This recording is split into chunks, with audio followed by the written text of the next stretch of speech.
back to Cindy's Library, and today I'm going to talk about what I have managed to read for the first half of the month of June.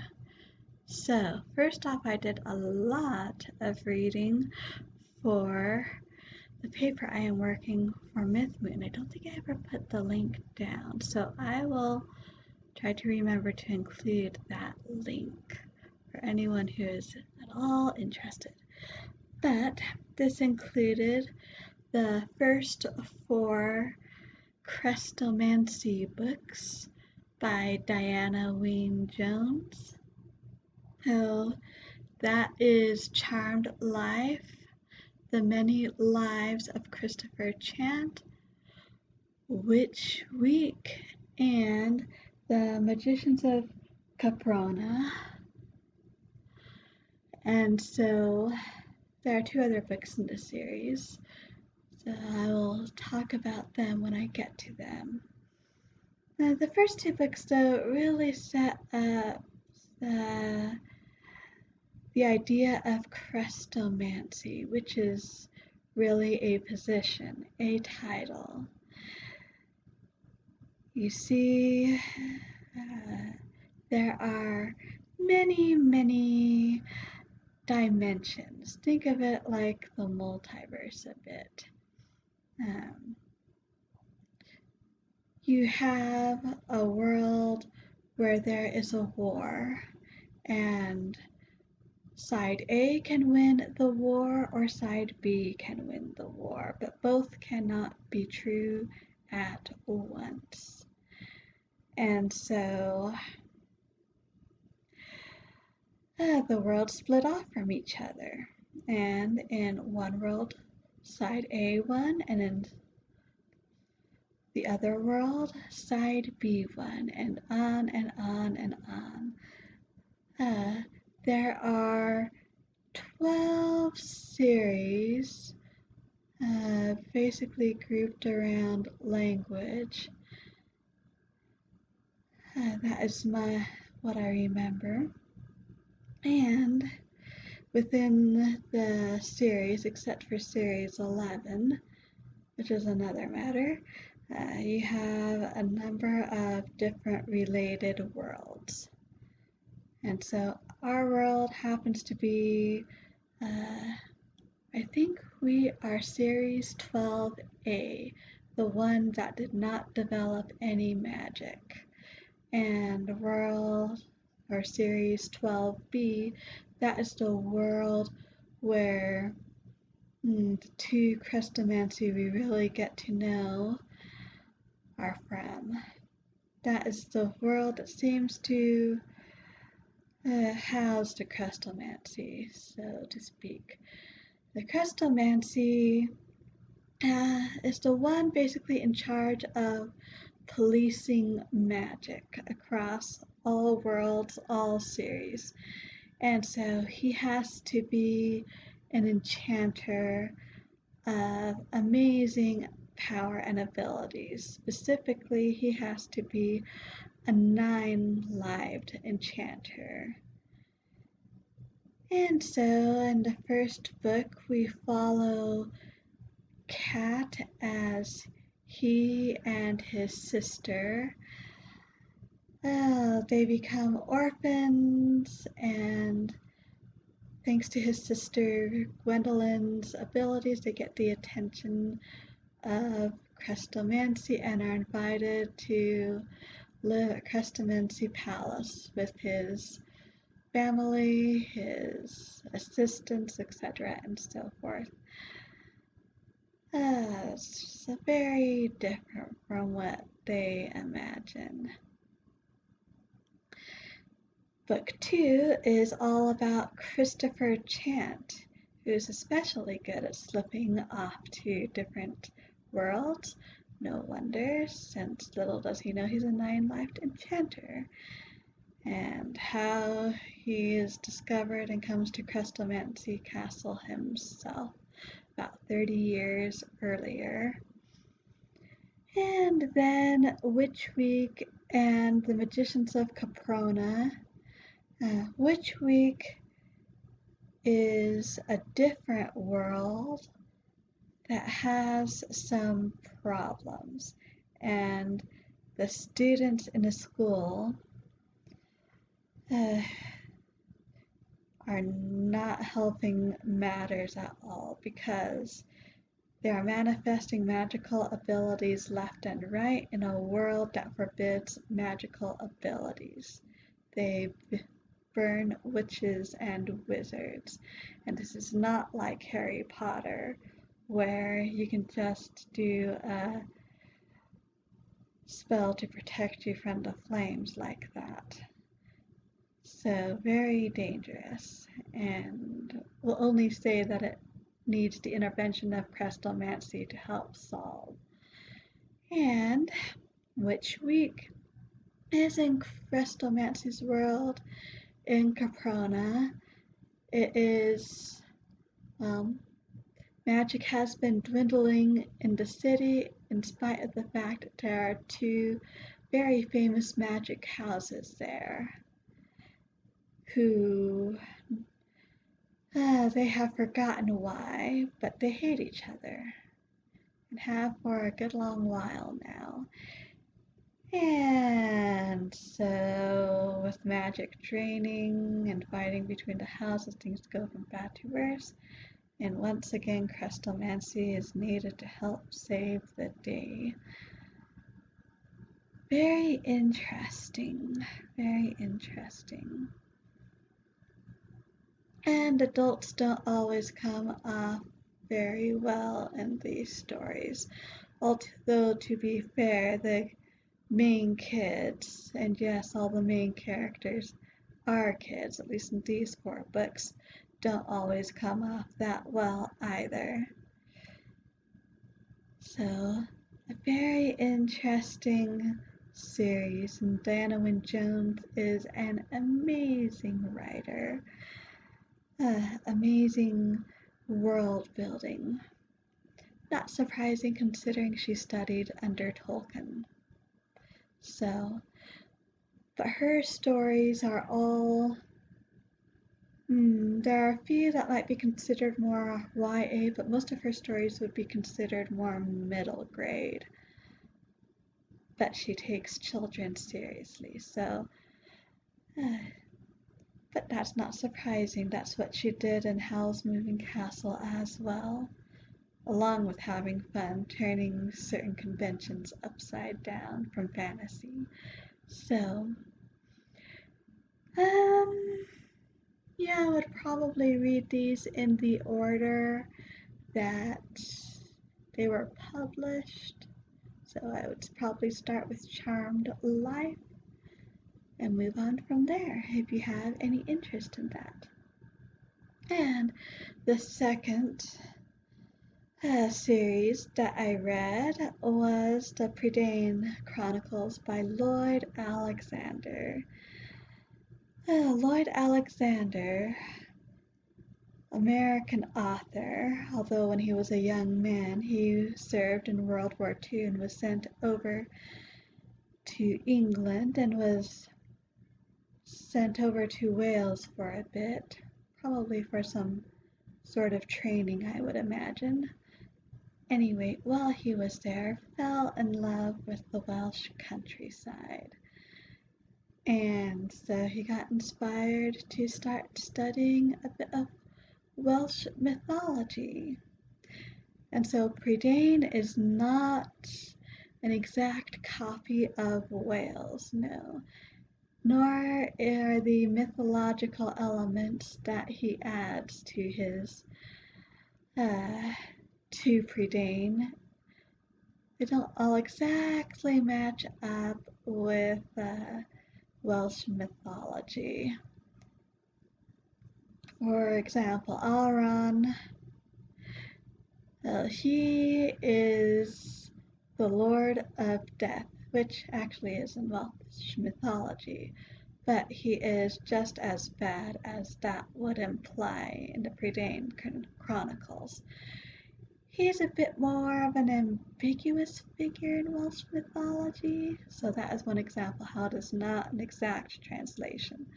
but it is a very fun world that he has made inspired by Welsh mythology and by Wales. So you start with the Book of Three, then the Black Cauldron, which I believe won a Newbery Honor, and then the Castle of Lear, and Terran Wanderer, and finally the High King, which won the Newbery Medal.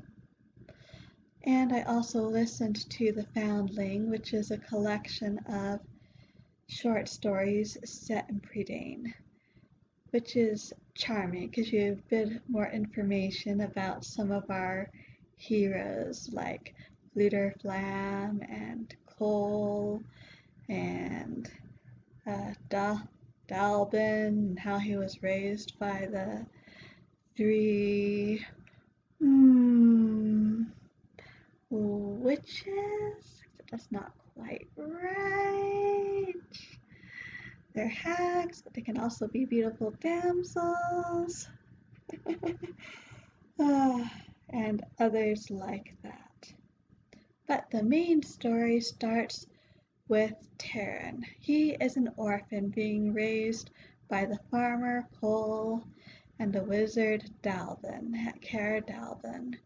And one of his main duties is to take care of the oracular pig Henwen. Yes, Henwen is capable of giving prophecies. And so when Terran complains about being no one and or swineherd isn't a very interesting title, Cole says that then he can be the assistant pig keeper. Well, one day all the animals are disturbed, and there are rumors of the Horned King, the chief captain of Auron Deathlord, that he is abroad.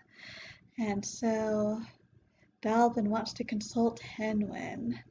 Before he can, Henwen runs off and Terran runs off after her.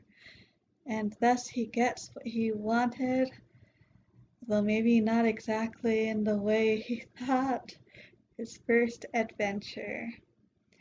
And we meet the evil Queen Acren, we meet the noble Prince Gwydion, the High Captain of the Sons of Dawn. We meet Anwi, Princess of Lear, and the Bard / Minor King Fflewddur Fflam, and not sure if he is human animal or an animalistic human Gurgi. And we meet Dolly of the Fair Folk, all in the quest to save Henwen and to warn the Sons of Dawn about what Auron Deathlord is up to. And I can't say too much more about the others because of course they all build on that one. Except what I can say is that Terran in each book meets new friends and sometimes new enemies and learns and grows, as does Eilonwy. It is ironic that the third book is so centered on her, and yet she isn't actually in it that much. And while books 1, 2, and 5, and sort of 3, are all very much adventure based, book 4, Terran does find a fair amount of adventure, But that is not necessarily the main focus of that book. It is more Terran trying to discover who he is, which is a wonderful story. Not sure which I would say is my favorite one. They're all wonderful. First read these in 6th grade. Probably has a bit to do with my love of fantasy, so highly recommended for about that age group, so middle grade. And Lloyd Alexander is a wonderful author. Oh, so what else did I read? For Ancient Sathan, I read a fair amount of Beowulf and DNF'd that translation. And I've got full details all about that in a vlog, so I will link to that down below. And finally, yeah, I did read that on the 15th, so that counts. And that is Mercedes Lackey's latest book, Beyond. All the way back in Arrows of the Queen, which was Mercedes Lackey's first book about Valdemar, semi-magical land ruled by the royal family and by heralds who are assisted by companions who are horses. Well, they look like horses. They are intelligent as people, and they are a lot more than they seem. We were told way back then that a long, long time ago, Baron Valdemar lived in an empire to the east under a very evil emperor. And he and his wife and his people basically managed to find a way to pack up and leave in such a way that the empire could not follow them. Well, Beyond, we finally get at least the start of that story, with Baron Valdemar and his wife and his sister-in-law and his herald, and well, we meet a number of different people, of course.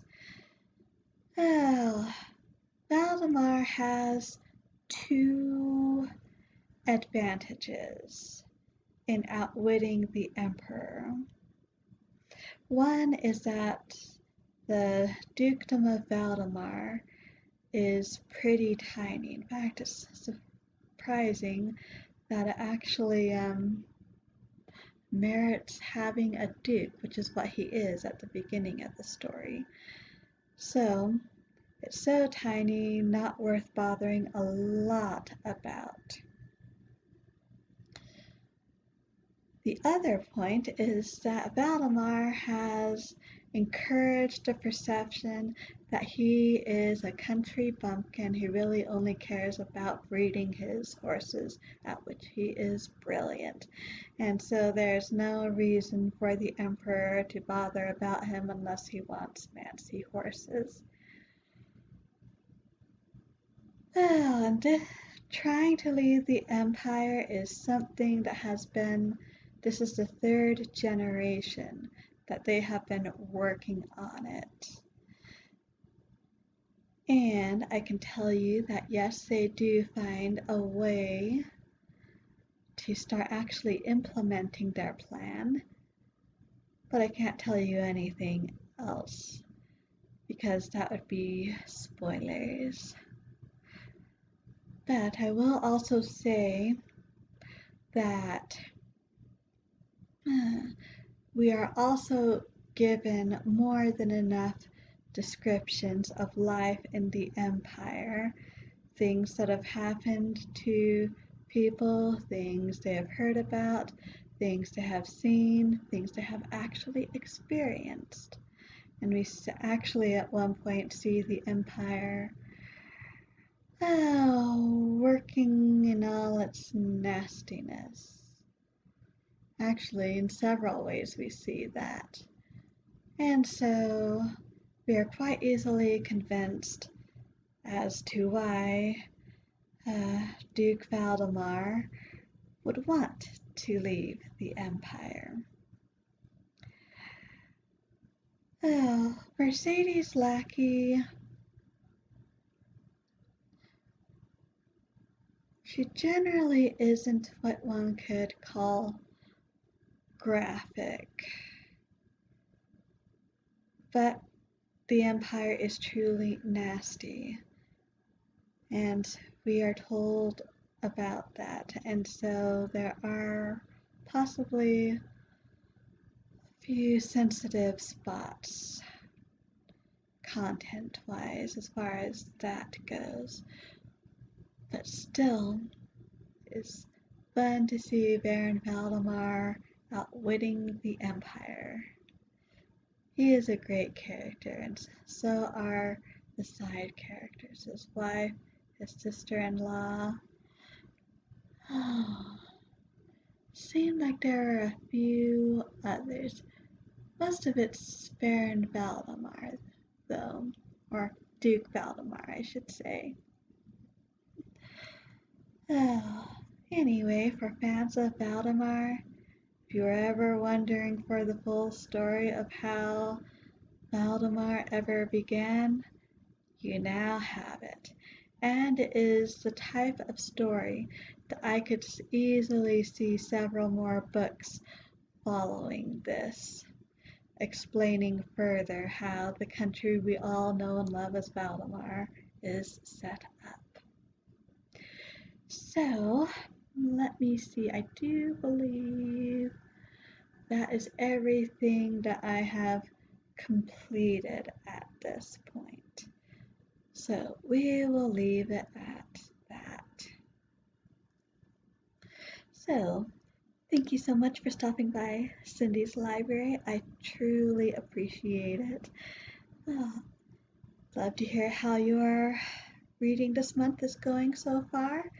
Love to hear if you have read any of the books I've talked about. And I believe that's it. So until next time, I hope we all stay healthy and happy. And as always, happy reading!